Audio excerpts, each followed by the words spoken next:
लेके रहेंगे, किसी में ताकत नहीं जो हमारे हक को दबा सके। कोई विकल्प नहीं है, सब विकल्प बंद कर चुके हैं। सारे प्रभाव बंद कर दिए, सारे दबाव बंद कर दिए, सारे प्रलोभन तोड़ दिए, सबके मुंह तोड़ दिए हैं और अपना हक लेने की बारी है बस, और कुछ नहीं है बस। अभी आप जेल भी काट कर आए हैं, करीब 104 लोगों ने जेल काटी है। ये 1000 लोगों को जेल भेज लो, 104 क्या है। हम जितनी ये कीमत इनको चाहिए हम वो कीमत देने को तैयार हैं। अपना हक लेके रहेंगे निश्चित तौर पर। हमें हमारा हक मिल जाओ, हमें हमारा जो है जो हमारा बनता वो मिल जाओ। जो इन्हें कीमत चाहिए, डंडा मारना हो, जेल भेजना हो, जितना कुछ करना हो, हमारी ताकत कम होने वाली नहीं है। सर क्या क्या मांगे हैं आपकी नोएडा प्राधिकरण से? मेरे घर की मांग है। मेरा घर जिसका मैंने कोई मुआवजा नहीं लिया, मेरे घर पे इन्होंने ज़बरदस्ती अपना नाम लिख लिया है। भैया कोई बताओ सही, कौन से संविधान में ऐसा है? कोई ज़बरदस्ती कोई जो है अपना नाम दर्ज कर ले तो उसका हक हो जाता क्या? नहीं हो जाता ना। मेरे बाप दादे 100 साल से बैठे हुए उस ज़मीन पर, उन घरों पे, तो इनके घर कैसे हो गए वो? आज कितनी गिरावट आ गई है। मुझे अपने घर के लिए लड़ना पड़ता है। इन्होंने बोला था तुम्हारा विकास करेंगे, ये करेंगे, वो करेंगे, परंतु आज मेरी दशा देखो, अपने घर के लिए लड़ना पड़ता हमें। ये घरों पे कैसे कब्जा कर रहा है नोएडा प्राधिकरण? क्या हमने मुआवजा ले रखा है क्या? मैं बता रहा हूँ, कोई मुआवजा इन्होंने हमको नहीं दिया, हमने कोई मुआवजा नहीं लिया। इन्होंने भैया तीसरे आदमी के पास कोई पैसा जमा कर दे, डीएम के खाते में पैसा जमा है, कोई कैसे हो सकता है ऐसा? जब हम अपने घरों पे काबिज हुए बैठे हैं, हमने कोई मुआवजा नहीं लिया, कैसे हो सकता है ऐसा? लेकिन सर इस सरकार पे आंदोलन से कोई फर्क नहीं पड़ता। तो भैया फर्क मुझ पे भी नहीं पड़ता। मैं भी खड़ा रहूँगा, मैं भी तना रहूँगा जब तक मेरा हक नहीं मिलेगा। मुझे भी अधिकार है। इनकी तानाशाही के आगे हमारी शांति के द्वारा ये पहल, ये हमारे लोगों का जुनून, ये हमारी पीड़ा इन पर भारी पड़ेगी और इनको नाच नचाएगी निश्चित तौर पर। सर आपके साथ ही पिछले 9.5 महीने से बैठे हैं बॉर्डरों पे, उनकी नहीं सुनी सरकार ने? देखो जी, ऐसा है, मेरा कर्म है संघर्ष करना।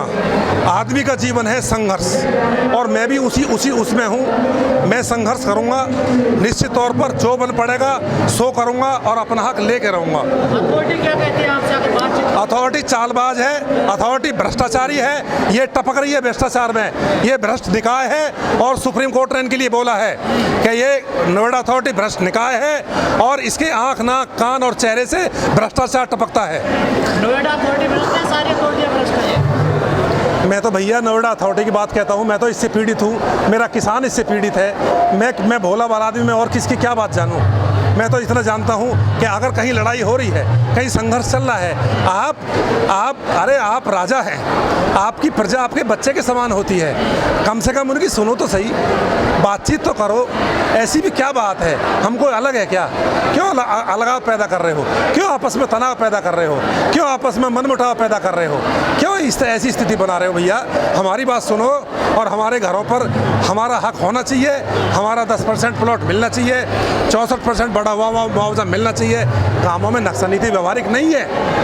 गाँवों का रहन सहन, गाँवों का कल्चर कुछ अलग तरह का है, शहरों का कुछ अलग तरह का है। तो देखो पहले उसको भांपो, कैसे नक्शा नीति कैसे लागू करनी है। हम किसी नक्शा नीति को भी नहीं मानेंगे। सर पिछले कई दिन से आंदोलन कर रहे हैं आप, कोई बातचीत हुई है आपके बीच में भी सरकार से? सरकार की नुमाइंदगी? देखो जी, इनके जो ढीले हो चुके हैं और इनके टकने हम तोड़ देंगे और अपना हक लेके रहेंगे निश्चित तौर पर। कोई अब वो चीज़ नहीं है कि घुमा दिया, दबा दिया, बहका दिया, वो चक्कर नहीं है। हम बिल्कुल स्थिति हमारी पूरी मजबूत, हर तरह से लिखत पढ़त में जब हम किसान संतुष्ट होंगे तब यहाँ से हटेंगे, नहीं तो हटने वाले नहीं है। पंचायत कब तक चलेगी आपकी? पंचायत तो ऐसा रोज, ये एक दिन काम नहीं है। आप कल देखना, इससे अब तो रोज ट्रेंड बढ़ता चला जाएगा। ये ऐसा कुछ नहीं है। अभी तो लोग आने लगे हैं, हम भी जेल से आए हैं, कोई बात नहीं, सब देख लेंगे इनको और अपना हक लेकर रहेंगे। सर आप जेल गए थे, कुछ लोग घर से भी उठाए गए थे, क्या कुछ उन पर आपराधिक मामले बने या ऐसे छोड़ दिया गया था? भैया कभी कभी आप भी आकलन कर लिया करो। घर से किसी एक आदमी को उठाना, उस पर कौन सा अपराध बनता है? रोटी खाते को उठा लिया, किसी सोते को उठा लिया, कौन सा अपराध बनता है? जी ये तो बता दो हमें। है? कोई बता दो, हम तो पहलवान आदमी है, हो सकता है कि वकील हो, कोई धारा बनती हो, ऐसे कोई धारा बनती है क्या? जबरदस्त तरीके से आंदोलन को कुचलने की नीति छोड़ो और किसानों का काम करो। धारा 144 में आप आंदोलन करने चले गए हैं सर? ये 288 लगा दो, करेंगे। हमारी पीड़ा कोई धारा 144 लगाने से हमारी पीड़ा कोई कम होती है क्या? हमारी पीड़ा कोई हटती है क्या? अरे पीड़ा जब तक इलाज नहीं होगा, डॉक्टर बैठे हैं ये, अरे अधिकारी बने बैठे हैं ये, कौन देखेगा? आम आदमी को अधिकार कौन बांटेगा? लेकिन सर प्राधिकरण के जो अधिकारी हैं वो कहते हैं कि हम इनकी बातों को जो ध्यान में रख रहे हैं और उनका धीरे धीरे काम किया जा रहा है। चाहे 40 साल से यही हो रहा है, ध्यान में रख रहे हैं, काम कर रहे हैं, किसान को बहका रहे हैं, किसी का लूट रहे हैं, किसी को खसोट रहे हैं, किसी को नोच रहे हैं, किसी की जेब से निकाल लेते हैं। यहाँ सब ड्रामा चलता है, तभी तो भ्रष्ट निकाय है ये। जो किसान आपका महापंचायत चल रही है आज, इसमें क्या कुछ राजनीतिक लोग भी बुलाए हैं आपने?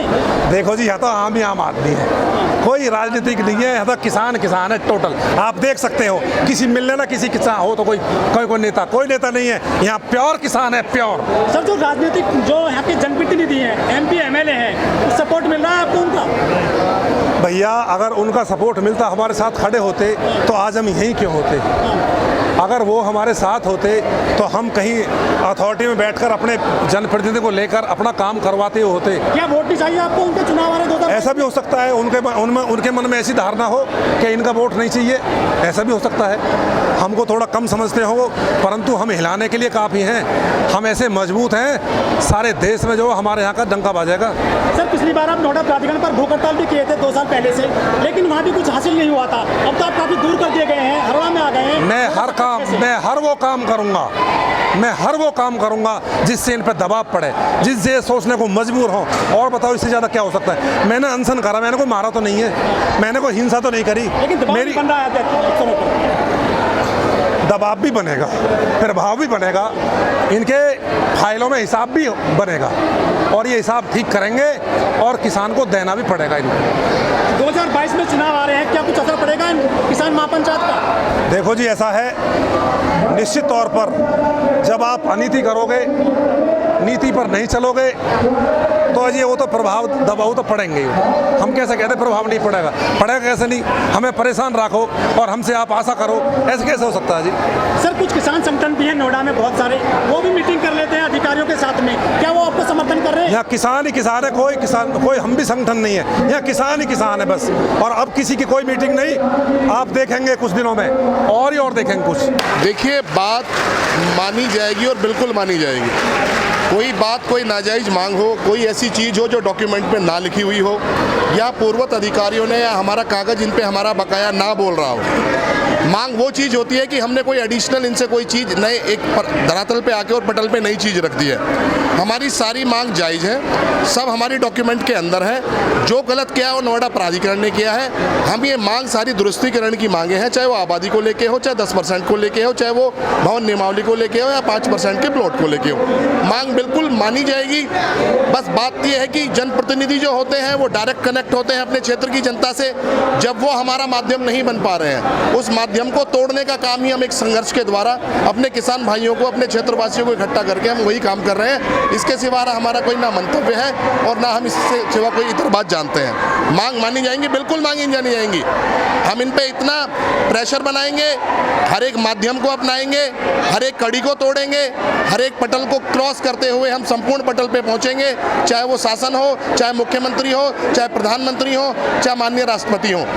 हर एक दरवाजे को खटखटाएंगे। ऐसा नहीं हो सकता कि एक जगह मांग मानी जाए या एक जगह के लोग हमें बहला फुसला दें। हम हर एक उस पटल पे जाएंगे जहां हमारी मांगों को माना जाए और हमारी समस्या का संपूर्ण समाधान किया जाए।